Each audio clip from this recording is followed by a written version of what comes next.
నటి కల్పిక. ఈ పేరు వినగానే కల్పిక అంటే కాంట్రవర్సీ, కాంట్రవర్సీ అంటే కల్పిక అని ఎవరైనా ఇట్టే చెప్పేస్తారు. ఎందుకంటే గత కొన్ని రోజులుగా ఆమె ఎక్కడికెళ్లినా కాంట్రవర్సీ అనేది కామన్ అయిపోయింది. కాంప్లిమెంటరీ కేక్ కోసం నటి కల్పిక చేసిన రచ్చ అంతా ఇంతా కాదు. పోలీసులకు సైతం చుక్కలు చూపించిన ఈ భామ ఆ తర్వాత మరో పబ్లోకి వెళ్లి రచ్చ చేసే ప్రయత్నం చేసింది. దీంతో పబ్లిక్ ప్లేస్ లో ఎక్కడికెళ్లినా కాంట్రవర్సీ చేయడం ఈ సెలబ్రిటీ పబ్లిసిటీ స్టంట్ అని అందరూ అనుకున్నారు. కానీ అది పబ్లిసిటీ స్టంట్ కాదట, అది మెంటల్ డిజార్డర్ అంట. ఈ విషయాన్ని స్వయంగా నటి కల్పిక తండ్రియే చెప్పాడు. అంతేకాదు, ఏకంగా పోలీసులకు ఫిర్యాదు చేసి ఆమెను రీహాబిలిటేషన్ సెంటర్ కి తరలించాలని రిక్వెస్ట్ చేశాడు. ఈ బిగ్ ట్విస్ట్ తో కల్పిక బాధితులకు పెద్ద ఊరట దక్కినట్లయింది.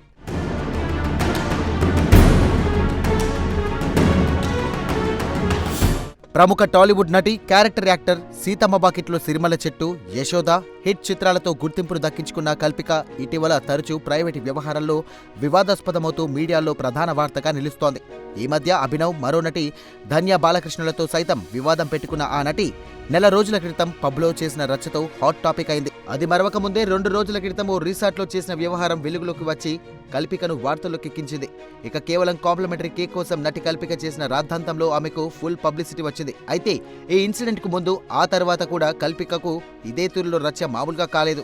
అయితే పలు సినిమాల్లో నటించిన ఆమె ఆఫర్ల కోసమే ఇదంతా చేస్తోందని అందరూ భావించారు. ఇక రచ్చ అయిన ప్రతిసారి ఆమె కొన్ని వీడియోలు చేయడం, లేకపోతే ఇంటర్వ్యూలో ఆమె కాంట్రవర్సీ కామెంట్ చేయడంతో మరింత పబ్లిసిటీ ఆమెకు వచ్చింది. అంతేకాదు, ఆమె ఏకంగా ప్రతిసారి పోలీసులను కార్నర్ చేయడం కూడా వివాదాలకు దారితీసింది. అయితే ఇదంతా కూడా కల్పిక కేవలం పబ్లిసిటీ కోసమే చేస్తుందని అందరూ అనుకున్నారు.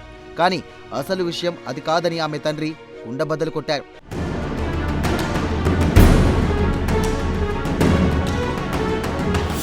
ఆమె తండ్రి సంగవార్ గణేష్ పోలీసులకు ఫిర్యాదు చేశారు. అందులో తన కూతురికి మెంటల్ డిజార్డర్ ఉందని పేర్కొన్నారు. తన కూతురు వల్ల ఆమెకు, కుటుంబ సభ్యులకు, ప్రజలకు ప్రమాదం ఉందని, ఇప్పటికే 2 సార్లు సూసైడ్ అటెంప్ట్ చేసుకుందని, రీహాబిలిటేషన్ సెంటర్ కు సైతం పంపించామని సంచలనానికి తెరతీశారు ఆయన. కానీ 2 ఏళ్లుగా మెడికేషన్ ఆపేయడంతో డిప్రెషన్ లో ఉండి తరచూ గొడవలు చేయడం, న్యూసెన్స్ చేయడం చేస్తోందని, తన కూతురిని తిరిగి మళ్లీ రీహాబిలిటేషన్ సెంటర్ కు తరలించేందుకు చర్యలు తీసుకోండంటూ కల్పిక తండ్రి పోలీసులకు లిఖితపూర్వకంగా ఫిర్యాదు చేసి బాంబు పేల్చారు.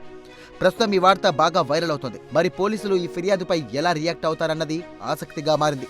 ఒకవేళ పోలీసులు కల్పిక తండ్రి ఫిర్యాదుతో చర్యలు తీసుకున్నా ఆమె ఏ మేరకు సపోర్ట్ చేస్తుందన్నది చూడాలి.